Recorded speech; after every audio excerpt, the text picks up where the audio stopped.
Herkese merhabalar. Neşe Tarif Adresi YouTube kanalıma hepiniz hoş geldiniz. Evet, burgulu spor yeleğimizi örmeye devam ediyoruz. Sağ tarafını bir bölümde anlatmıştım. İkinci bölümde de sol tarafını anlattım arkadaşlar. Şimdi son bölüme geldim. Son bölümde hem arkasının nasıl yapıldığını anlatacağım. Eklemelerini de yaparak örgümüzü tamamlayacağız. Evet, verevine bir yelek şu şekilde arkadaşlar. Ön taraflar biraz şu uç kısımlar aşağıda doğru duruyor. Evet, bu şekilde yeleğimiz. Evet, bu tarafını tamamladık. Şöyle arkasını da şu diğer yeleğimden nasıl olduğunu göstereyim. Evet, bu şekilde burgularımız var. İki tarafında 2 ters 2 düz olarak devam ediyor. 2 tane burgu yapacağız. Bu kısma da 2 ters 2 düz olarak devam edeceğiz. Evet, bu yeleğim için misinalı örgü şişi kullanıyorum. Metal.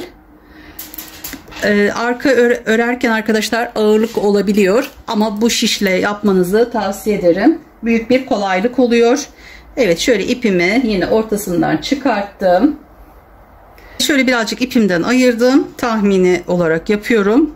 Biraz fazla koyayım, sonra sökmek zorunda kalmayayım. Evet, şöyle şişimin üzerine ipimi koyuyorum. Bununla parmağımı doladım. Bunu da bu şekilde yaparak Bismillahirrahmanirrahim diyerek ilmeklerimi alıyorum. Toplamda 142 ilmek alıp geliyorum. Evet, en son ipimizi arkadaşlar şöyle bir kere bir düğüm yapıyoruz.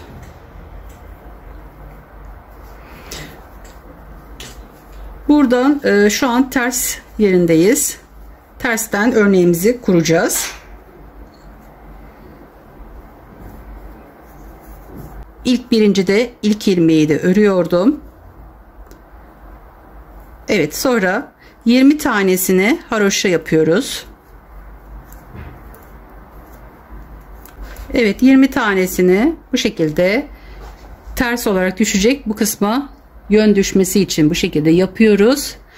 20 taneden sonra bakın arkadaşlar, bu kısımdayız. Tersten örneğimizi kurduğumuz için 2 düz yapmamız gerekiyor. Burgumuzun yanındaki 2 düzümüzü yapıyoruz. Şöyle biraz gevşetelim. İlk ilmeğimiz olunca biraz sıkı olabilir. Sonra burgumuz için 8 tane ters örüyoruz. Evet, örneğimizi tersten kuruyoruz şimdi.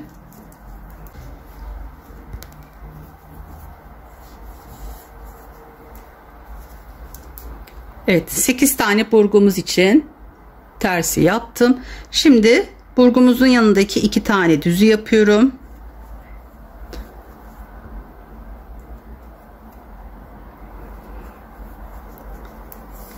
Sonra burayı düz yaptığımıza göre bu kısmı da 2 ters 2 düz olarak böyle devam ediyoruz arkadaşlar. Burada şöyle yapalım. Evet, burada 20 tane kenarı kalacak. Sonra 2 tane burgumuzun yanındaki 8 tane burgumuz için 28 29 30, 2 de burada 32. Evet, 32 kalana kadar 2 ters 2 düz yapıp geliyorum. Evet arkadaşlar, şimdi şu kısmı 20 tane haroşamı yaptım. Sonra burgumun yanında 2 düzümü yaptım. 8 tane tersimi yaptım. 2 düzümü yaptım. Sonra 2 ters 2 düz örüyorum. Toplamda 78 tane. Evet, 78 tanesini örüyorum. Bu kısma 2 ters denk gelmesi gerekiyor. Çünkü ondan sonra burgumuzun yanındaki 2 düzümüzü yapacağız. Evet, bu kısımda 32 tane kalana kadar ördüm. Şu kısma 2 ters tek geliyor. 2 düzümüzü ördüm. Sonra burgumuz için 8 tane tersi örüyorum. 3 8 tane tersimi ördüm. Şimdi 2 tane düzünü örüyorum. Örneğimizi tersinden kuruyoruz. Evet. Sonra bu kısım tabii ki tersten şöyle bakalım. Bu şekilde haroşa olması gerekiyor. Aynı bu kısmı da aynı şekilde yaptım. Hepsini tersten Toplamda burada 20 ilmeğim var. 20 ilmeğimi tersten örüyorum arkadaşlar. Evet, sonuna kadar yapıp geliyorum. Evet, bu şekilde 142 ilmeğimizi yaptık. Kuruluşunu yaptık. Arkadaşlar, burada ne arttırma var ne eksilme. Burada yapmış olduğumuz 2 ters 2 düzle, burada yapmış olduğumuz bu tarafa doğru 2 ters 2 düz lastiğimizle arkadaşlar şu şekilde bir kıvrım oluşuyor. O yüzden gayet arka tarafı kolay. Şimdi ön tarafına geldik. İlk ilmeğimizi çıkartıyoruz. Burada 2 ters düştüğü için bu kısımda da arkadaşlar yine bu şekilde tersten örüyoruz. Baştaki ile birlikte 20 tane ilmeğimizi haroşa şeklinde ördüm. Sonra burada örgümüzün yanında, burgumuzun yanındaki 2 tersimiz var. 2 burgumuz için tersi yaptım. Sonra burgumuzun olduğu yerde 8 tane düz örmemiz gerekiyor. Ön taraftayız.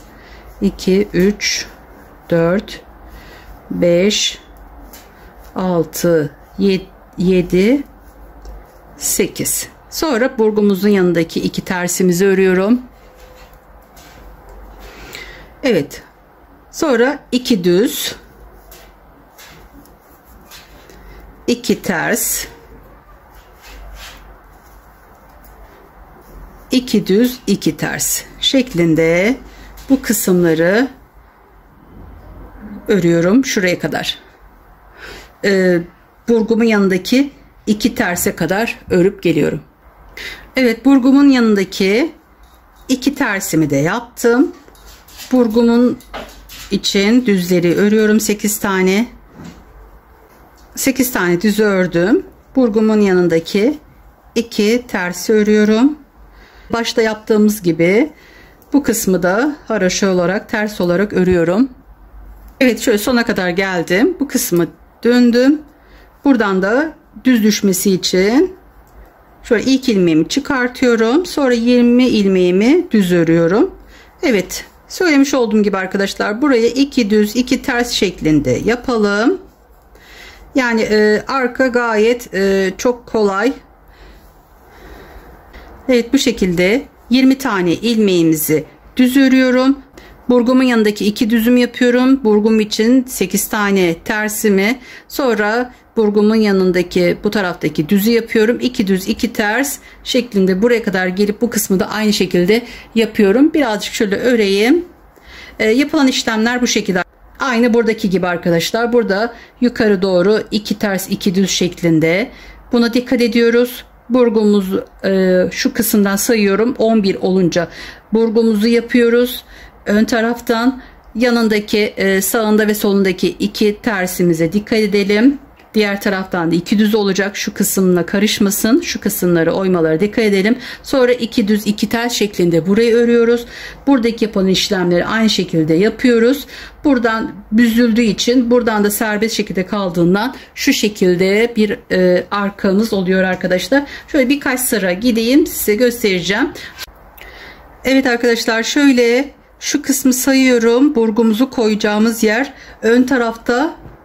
Nerede koyduysak orada yapıyoruz. Bakın burada 1 2 3 4 5 6, yani şuradaki ilmeklerimiz 6 tane olacak. 1 2 3 4 5 şişimizle birlikte 6 tane ilmek olacak arkadaşlar.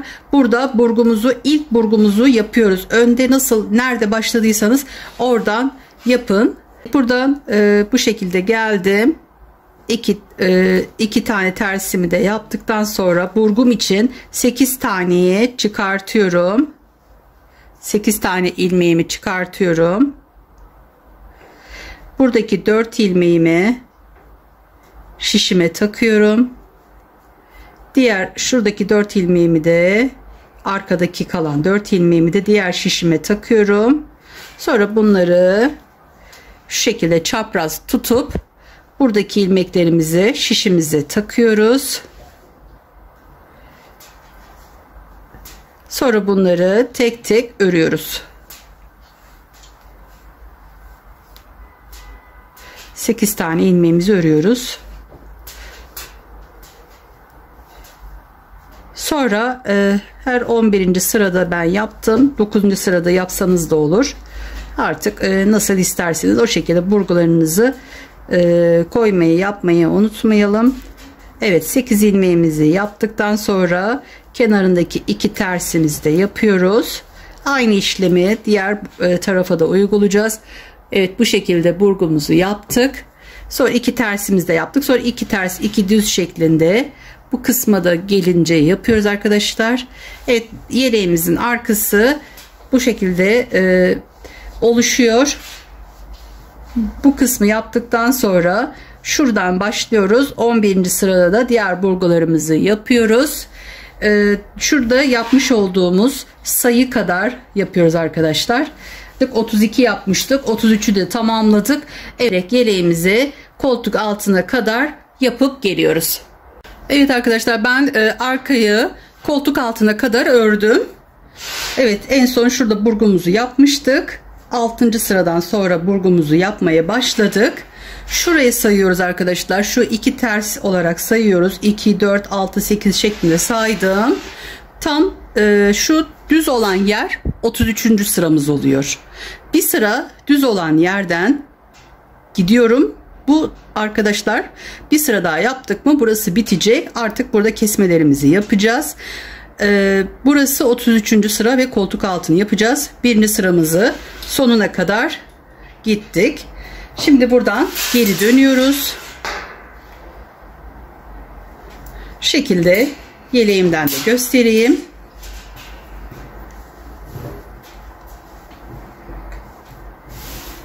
Evet.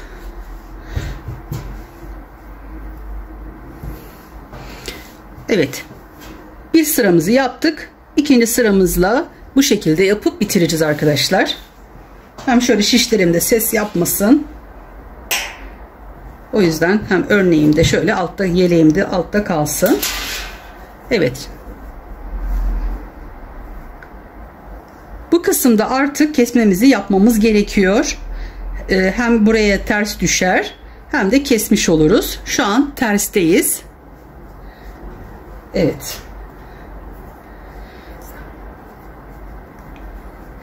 Bu kısma ters düşmesi için bu taraftan düz olarak keseceğiz.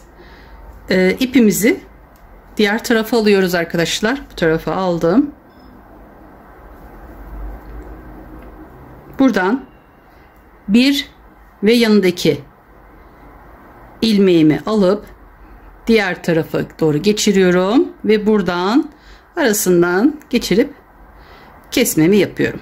Şimdi bunu tekrar bu şişime geçiriyorum. Yine ikisini bir buradan alıp diğer taraftan çıkartıyorum. Bu şekilde kesmemizi yapıyoruz ve arkaya da ters düşüyor. Evet, buradan alıyorum. İkisini bir kesiyorum.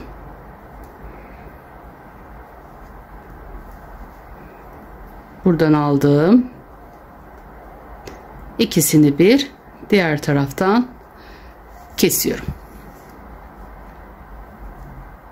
Burada 2 tane ters düşmüş oluyor. Evet, ikisini bir yönden kesmemiz gerekiyor. Burada burgumuzun yanındaki 2 düzden sonra 2, 4, 6, 8 tane kalacak. Şurada 5 tane var. Bunları da kesiyoruz. Evet. Buraya kadar kesmemizi yaptık. Bakın arkaya da bu şekilde oldu. Aynı ön tarafta bu kısmı yapmış olduğumuz gibi yapıyoruz. Artık buradan yine bu şişimize geçirdim. Buradan buraya ters düşmesi için düz örüyorum. 2, 3, 4, 5, 6, 7, 8. Evet, bu şekilde koltuk altı kesimimizi arkada yapmış olduk bir tarafını. Sonra burada burgumuzun yanındaki 2 düzümüzü yapıyoruz. Evet, burgumuz için 8 tane ters örüyorum. Sonra burgumun yanındaki 2 düz örüyorum. Şimdi 2 ters 2 düz örerek bu sırayı komple tamamlıyorum. Evet, örgümü sonuna kadar gidiyorum arkadaşlar. Arka kısmındayım. Şimdi şunu da tersine çevireyim.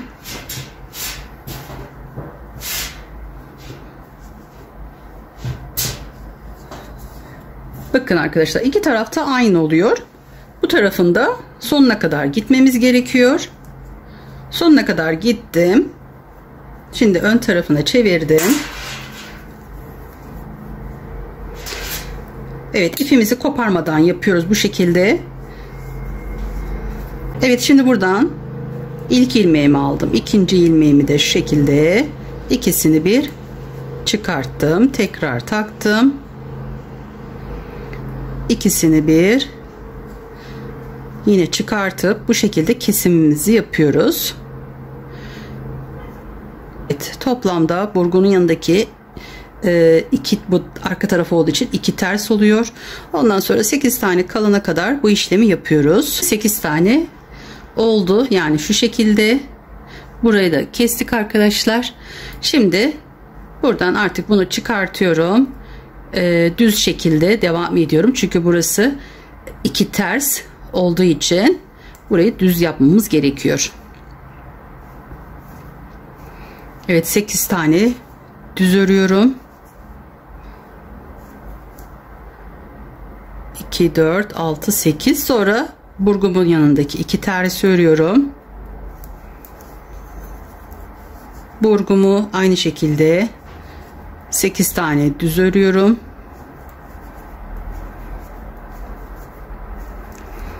Sonra 2 ters 2 düz şeklinde diğer tarafta aynı bu işlemleri yapıyoruz. Artık burada koltuk altı kesimimizi de tamamladık. Şöyle bir sona kadar bir gideyim. Evet arkadaşlar, şöyle sona kadar gittim. Burada da düz olarak ördüm. Bu şekilde koltuk altı kesimimizi de tamamlamış olduk. Bunun şurayı da sayarak arkadaşlar, şu kesmiş olduğumuz yeri de sayıyoruz. Şu haraşoları sayıyorum. Bunu da birlikte sayıyorum. 1, 2, 3, 4, 5, 6, 7, 8, 9, 10, 11, 12, 13, 14, 15. Evet, 15 yapmışım. Şu kısmı ayarlayacağım. Şu kısmı arkadaşlar bu şekilde de bırakabilirim. Evet, yeri zamanı gelince omuz eklememizi yapacağız. O zaman burayı ayarlayacağım. Şişimizin ucu bu tarafta olsun. İpimizi şu kadar şöyle bir ayırdım. Ayırdıktan sonra kopardım arkadaşlar. Bu şişten çıkartmıyoruz. Kesme yapmıyoruz. Eklememizi bu şekildeyken yapacağız. Bunu da aynı şekilde burada bırakacağız. İkisini bir ekleyeceğiz arkadaşlar.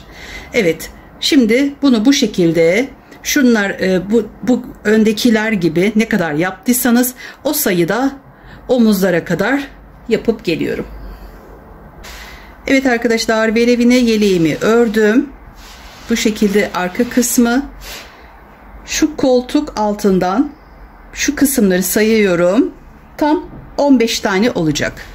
Şu kısımlar arkadaşlar. 15'te bıraktım ve yeleğimin arka kısmı şu an. Evet, yeleğimizi arka kısmına koyuyoruz. Alıyorum ön tarafını da. Bu kısım da arkadaşlar bu tarafın olacak. Şu kısmın.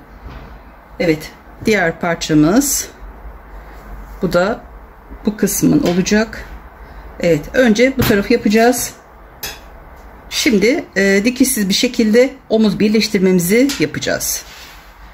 Evet, ön ve arka aynı yere, aynı sayıya geldim. Şuradaki ilmeğim kadar burada ilmeğimi saydım. Burada ayarlamalarımı yaptım, işaretlerimi koydum arkadaşlar. Şimdi evet, ipim bu tarafta, terse bakacak şekilde ayarladım. İster tığ ister şişinizle de yapabilirsiniz. Burada şu alt şişimin devamı var, diğer tarafı. İsterseniz bu şişle ya da bir tığ yardımıyla da yapabilirsiniz. Öncelikle şu arkadaki ipimi şöyle parmağıma doluyorum. İkisinin bakın ön kısımları içte kalacak. Ters kısımları da bu şekilde bana bakıyor. Diğeri de altta.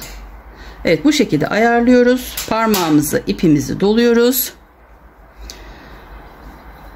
Öncelikle şurada ipim tabi biraz gevşek olabilir ama sonra bunu buradan sıkıştıracağım arkadaşlar. Düğüm yapacağım. Önce buradaki ilk şişime ipimi şuradan şişimi şu ilk şişimin arasındaki şu ilmeğime geçiriyorum. Sonra arkadaki, şunu da arka tarafa doğru alayım. Arkadaki ilmeğimi de içine geçiriyorum. Sonra bu ikisini bir örüyorum. Şuradan arasından geçirip buradan çıkartıyorum. Sonra buradaki ilmeklerimi çıkartacağım. Önce şöyle şişle göstereyim, sonra tığla yapımını göstereceğim arkadaşlar. Evet, bir öndeki bir arkadaki şişimden ilmeğimi çıkarttım. Evet, şu ipimi kesmediğim için şunu şuradan da bir sıkıştırayım. Burada bir tane ilmeğimiz var. Buradan alıyorum. Karşı taraftan alıyorum. İkisini bir örüyorum. Buradaki iki ilmeğimi de çıkartıyorum. Bir öndekinden, bir tane de arkadakinden çıkarttım. Burada iki tane kaldı. Şimdi bunları arasından geçiriyoruz. İsterseniz şöyle kullanmış olduğunuz şişinizle şöyle arasından attırıyoruz. Evet. Bir tane buradan alıyorum. Bir tane karşıdan. İkisini bir örüyorum. Çıkartıyorum aradan. İki ilmeğimi de şişimden çıkarttım. Sonra buradaki ilmeğimi şiş yardımıyla üzerinden geçiriyorum. Evet. Bir ilmek buradan, bir ilmek karşıdan. İkisini bir örüyorum. Şişimden ikisini bir çıkarttım. Buradaki şişimin yardımıyla buradan alıp üzerinden geçiriyorum. Evet, tığla yapımını da göstereyim. Tığla daha kolay oluyor. Şu şunu çıkartıyorum, bu şişimi tığıma geçiriyorum şu kısmını arkadaşlar. Bakın, bir ilmek buradan, bir ilmek karşıdan. İkisini bir örüyorum. İki ilmeğimi çıkartıp buradan arasından geçiriyorum. Bir ilmek buradan, bir ilmek karşıdan. İkisini bir örüyorum. İkisini bir buradan çıkartıp şiş tığımla da arasından geçiriyorum. Bu şekilde bu kısımda eklememizi, omuz eklememizi yapıyoruz. Evet. Bir ilmeğimizi bu kısımdan alıyoruz. Şunu ben bir çıkartayım. İlmeğim arasından geçmiş. Bir ilmek karşıdan, ikisini bir örüyorum. Şişimden çıkartıyorum. Tığımla da burayı yürütüyorum. Evet, bir ilmek buradan, bir ilmek karşıdan, ikisini bir örüyorum. Çıkartıyorum. Sonra bunları arasından geçiriyorum.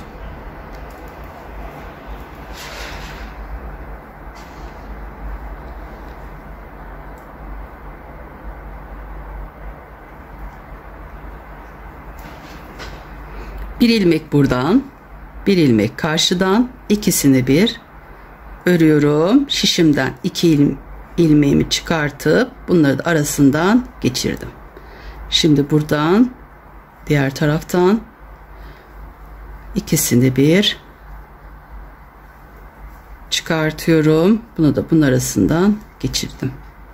Bir ilmek buradan, bir ilmek karşıdan, ikisini bir, sonra buradan, sonra bunu da buradan aradan geçiriyorum.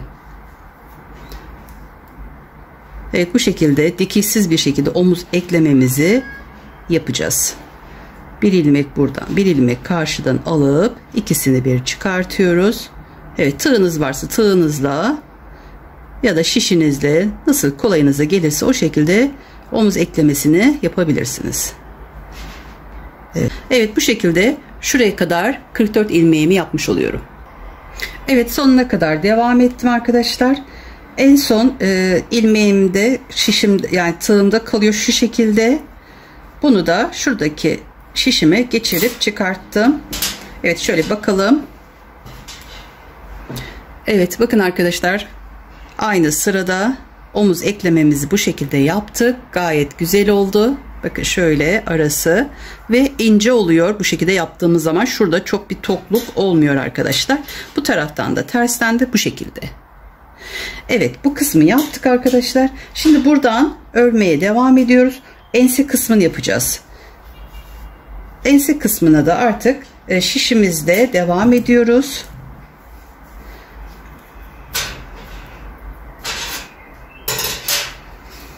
Evet, parmağımı şöyle doluyorum.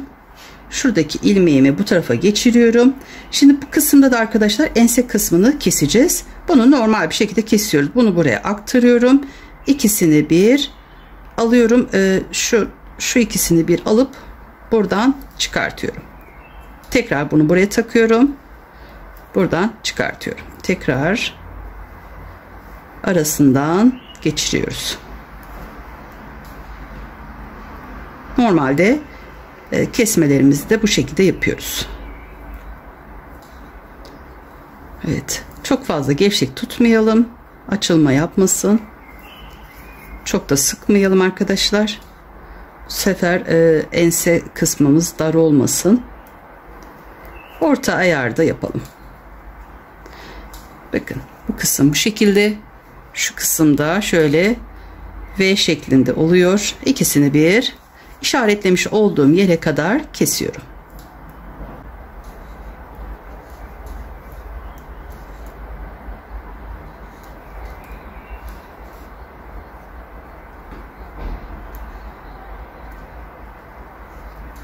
Evet, şöyle sona kadar geldim. Bunu buraya takıyorum. Ensemizi de yaptık. Bu taraf omuzumuzu yaptık. Şimdi burada şişlerimiz var ama bunun arkadaşlar şu kısımları sayıları 1 olsun diyerek aynı hizada yaptım, düzgün olsun diye. Evet, şimdi buradaki ilmeklerimi arkadaşlar buradaki şişime geçiriyorum. Çünkü şu kısımdan bu tarafa doğru omuz eklememi yapacağım. Şunları burada ipim kalabilir arkadaşlar. Çünkü biliyorsunuz önleri yaparken biraz ip ayırmıştım.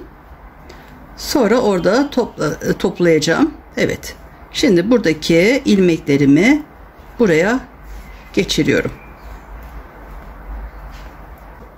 Omuz kısmını arkadaşlar buradan başlayıp enseye doğru gideceğim.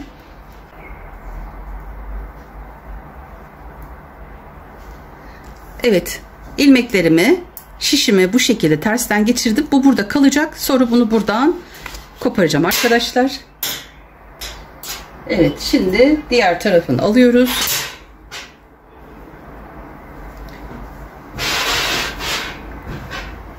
Şimdi bu taraf bu şekilde arkadaşlar.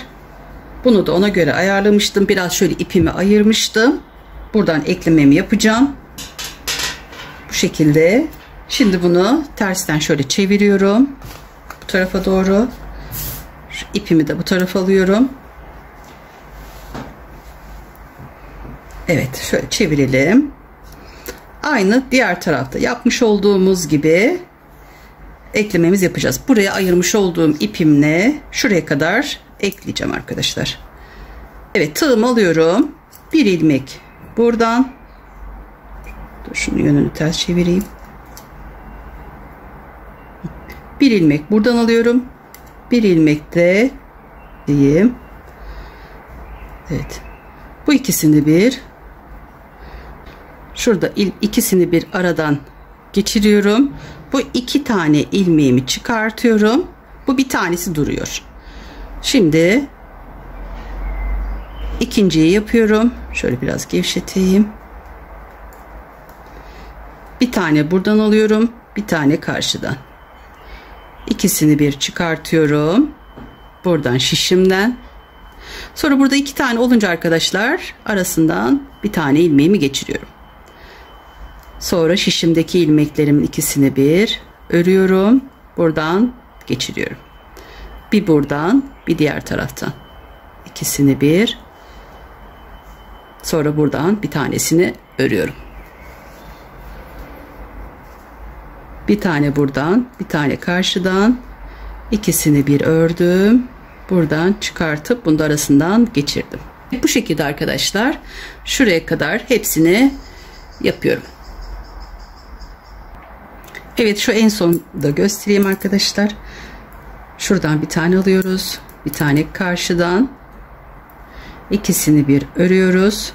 Şişimizden ikisini bir çıkartıp sonra tığımdan geçiriyorum. Burada en son 2 tane kaldı. Bir buradan bir karşıdan alıyorum. İkisini bir şuradan arasından örüp çıkartıyorum. Artık burada 2 şişimi de çıkartıyorum. Evet, şurada ipim şu kadar kaldı. Evet, sonra bunu buradan ikisini bir örüyorum. Bunu da şöyle sıkıştırıyorum. Çünkü biliyorsunuz buradaki ipimi yapmıştım. Evet. Evet, şurada bir tane delik oluyor arkadaşlar. O deliği kapatmak istiyorum. Bakın şuradaki ilmek aldığımız yer. Bunu nasıl kapatabiliriz? Bunu şuradan arkadaşlar, şu aradan bir alt, bir de bu taraftan ters kısmından alıyorum. Bu ikisini bir şuradan çıkartıp artık en son şöyle ipimi de bu aradan geçiriyorum. Şu ipimi artık buradan çıkartıyorum. Evet, buradaki deliği de bu şekilde kapatmış olduk. Evet, buradakini de aynı şekilde şu kısımdan şöyle bir alayım. Şuradan aradan geçireceğim ve şu ipimi de artık kesiyorum. Şöyle biraz uzun keseyim, iğneyle yürütüyorum arkadaşlar, daha iyi oluyor. Evet, bunları da iğneyle yürüteceğim. Bu tarafı da şöyle göstereyim arkadaşlar. Bakın, bu kısımda delik kalmadı. Evet arkadaşlar, bu şekilde omuz eklemelerimizi yaptık. Bakın, bir taraf bu şekilde, ortasını yaptık. Bu kısımda bu şekilde oldu. Şu iplerimi de aralarından iğneyle yürüteceğim. Sonra kenar birleştirmelerimizi de yapacağız arkadaşlar. Evet. Bu kısmı şöyle bir tığımla şuradan bir ilmeğimi yürüttüm. Sonra iğneme takıp şu aralarından şu şekilde geçirerek iplerimi yürütüyorum. Bir tarafta biliyorsunuz şurada bırakmıştık. Hangi yönü bilemeyebiliriz diye. İplerimi şişimde bıraktığım diğer tarafım arkadaşlar. Bakın, bu şekilde de hiç belirgin olmuyor. Direkt şu aralarından sağlı sollu şekilde ipimizi yürütelim. Evet. Evet, bu şekilde arkadaşlar. Evet arkadaşlar, bu yeleğimde de bakın, omuzları şöyle göstereyim. Açık renkte daha çok belli oluyor. Bu şekilde incecik omuzlarımızı ekledik. Ense kısmında yaptım. Diğer tarafta bu şekilde, arkadan da bu şekilde arkadaşlar. Şimdi bunların yanlarını eklemeye geleceğim. Yanlarını ben bu kısımda arkadaşlar iğne ile yaptım. İğne ile şu kısma kadar sadece yanlarda eklemede kullandım iğneyi.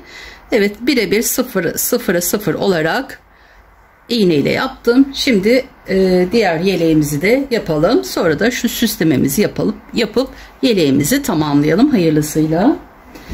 Şimdi evet, omuz ense kısmı bitti. Şu şekilde yine tersine çeviriyorum. Evet, yönler işte kalacak şekilde arkadaşlar. Evet, bu kısım ve şu kısım eklemesini yapacağız. Kenarlarını yapmaya geldi sıra. Burayı da iğne ile yapacağız. Evet, böyle üst üste koyuyoruz. Bakın, yönleri işte kalacak şekilde. Bu kısımlarda tersi. Şöyle şunlara dikkat ediyoruz. Şuradaki sıralamalarımız, bakın arkayla bir yapmıştık. Bunlara dikkat ederek. Bunlar şu kısımlara bir olsun arkadaşlar. İlk baştan şöyle uç kısımdan, bu taraftan ve karşı taraftan aynı yerden ipime şöyle bir düğüm atmıştım. Uç kısmını biraz dışa çıkartıyorum. Bunu buradan tutturuyorum. Sonra karşılıklı şekilde bu kısım ve diğer taraf denk gelsin arkadaşlar. Buna dikkat ederek kenarlarını dikelim.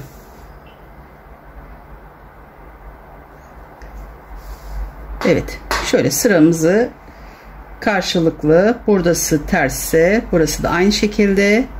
Sonra ortası düz, bu orta düz. Evet, bunları dikkat ederek kenar eklememizi yapıyoruz. Evet, bu şekilde ekleyip geliyorum. Evet arkadaşlar, yeleğimizi tamamladık. Kenarlarını birleştirmelerini yaptım. İğne ile yaptım arkadaşlar. Bu şekilde iki tarafını da yaptım. Diğer tarafını da eklemesini yaptım. Bu kısımlar bu şekilde arkadaşlar. Burası burgulu. Burası da iki ters iki düz şeklinde lastikli verevine yeleğimizi hayırlısıyla tamamladık. Şimdi şuraya şöyle bir ip yapalım bağlamak için. Şu kısım 1 ve 2. sıradan ya da şöyle şu kısım iyi. Evet, ayarlayarak işaretleri koyarak oradan da yapacağım. Ben bunun için arkadaşlar şöyle boncuklarım var. Boncuklarımdan kullanıyorum. Şu şekilde. Daha büyükleri de var ama küçük boncuklarım var. Bunlardan ayarlayıp yapacağım. Sanırım şu geçen yapmış olduklarım daha uygun olacak. Yine bunlardan kullanayım. Bir de ince bir iğne kullanayım. Çünkü önce ipimi geçireceğim. Boncuklarımı. Çünkü kullanmış olduğum diğer iğnem çok kalın. Şu kısımdan şu boncukların arası girmediği için daha ince bir iğneye ihtiyacımız var. Evet. Boncuklarımızı da şöyle ayarlayalım. Şu şekilde. Şimdi arkadaşlar bu yeleğimde 4 tane ip almıştım. Bakın en son 4. ipimden şöyle arasından kullanıyorum. Şu kadar bir ipim kaldı. Yani 3 tane ip yeterli gelmez. 4 tane almamız gerekiyor. Şöyle bir de tığa ihtiyacımız var. Şöyle her zaman kullandığım tığımı alayım. Evet. İpimi şuradan arasından öncelikle geçiriyorum.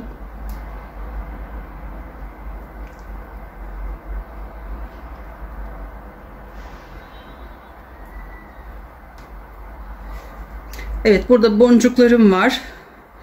Önce bu boncuklarımdan şöyle birkaç tane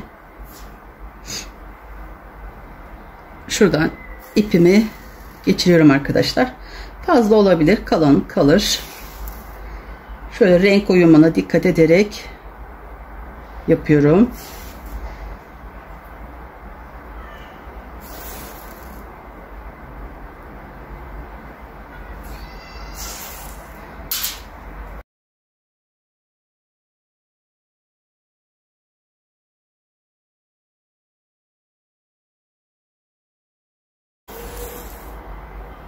Evet, şöyle boncuklarımı geçirdim. İki tarafını boncuklarını da bu şekilde hazırlayabilirsiniz. Evet, şimdi boncuklarımızı şöyle bir toparlayalım. İğnemi de kenara koyayım. Şimdi arkadaşlar boncuklarımızı geçirdik. Şuradan şöyle birazcık bırakayım. İğneyle yürüteceğim çünkü o kısmını. Şöyle bir zincirimi çektim. Şuradan şöyle yerimi de belirleyeyim. Burası biraz yukarıda kalır. Şöyle göz kararı yapacağım arkadaşlar. Evet, şu 1 2 3 şu kenardan arkadaşlar 1 2 3. şöyle göz kararı şu kısma şöyle batırdım. 50 tane zincir çekiyorum. 4 5 6 50 tane zincir çekiyorum arkadaşlar. 50 zincir çekip geliyorum. Evet, 50 tane zincirimi çektim. Buradan şimdi geriye doğru 2 4 5 ya da 6. zincirimizin arasına batıyoruz. Buradan şöyle çıkartıyorum. Şu aradan da yürüttüm arkadaşlar. Şimdi buradan 1, 2, 3, 4, 5 zincir çektim. Bir tane boncuğumu alıyorum bu tarafa. Arasından şöyle geçiriyorum. Tekrar 1, 2, 3, 4, 5. 5 zincir çekip bu yapmış olduğum halkamın içine batıyorum. Tekrar 1, 2, 3, 4, 5 boncuk alıyorum. Ya bunu istediğiniz gibi yapabilirsiniz arkadaşlar. Ben bunu bu şekilde yaptım. 2, 3, 4, tekrar 5 zincir. Bu ortadaki halkamın içine batıyorum. Tekrar 1, 2, 3, 4, 5. 5 zincir. Bir tane boncuğumu alıyorum.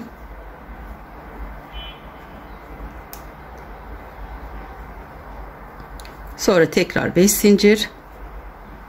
4, 5. Ortaya batıyorum. Tekrar 5 zincir. 3, 4, 5. Sıradaki boncuğumu alıyorum. Şöyle arasından geçirip tekrar 1, 2, 3, 4, 5. Orta halkaya batıyorum. 1, 2, 3, 4, 5 zincir. Bunu dilediğiniz gibi yapabilirsiniz. Evet. Sıradaki boncuğumu da aldım. 1, 2, 3, 4, 5 tane oldu. 1, 2, 3, 4, 5. Şuraya ortaya battım. Evet, bu şekilde arkadaşlar bu tarafı da yaptım. Bir zincir çekip şuradaki ucuna da batayım. Evet, bu şekilde bu kısmı tamamladık. Şöyle biraz uzunca kesiyorum, aradan yürüteyim. Evet, aynı işlemi diğer tarafa da uyguluyorum. Evet, şu 1, 2, 3. sıra şu şekilde karşısına denk gelecek şekilde arkadaşlar. Şuradan batıyorum. Şurada aradan geçirip 50 tane zincir çekiyorum.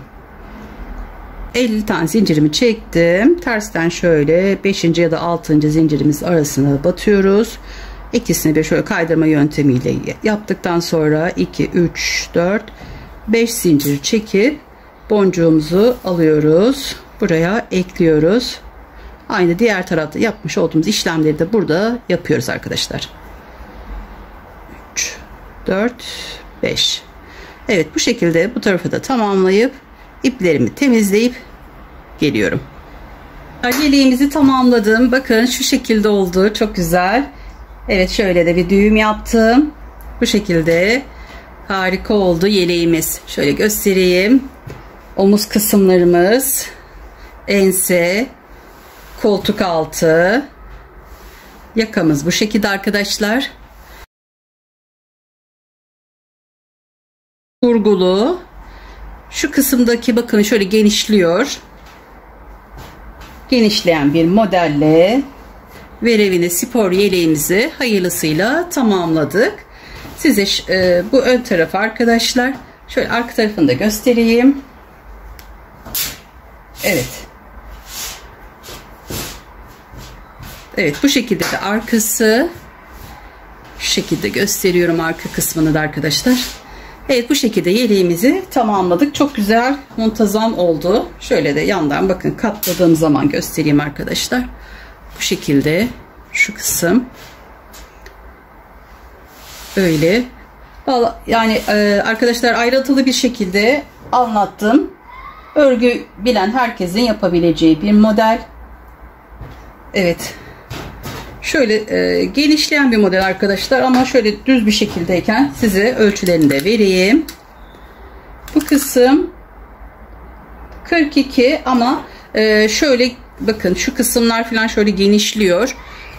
O yüzden o tam açılmamış haliyle 43 oluyor arkadaşlar.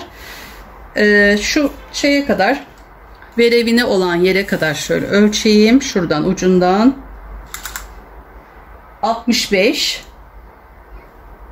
Diğer taraftan da omuza kadar da 52 santim oldu arkadaşlar.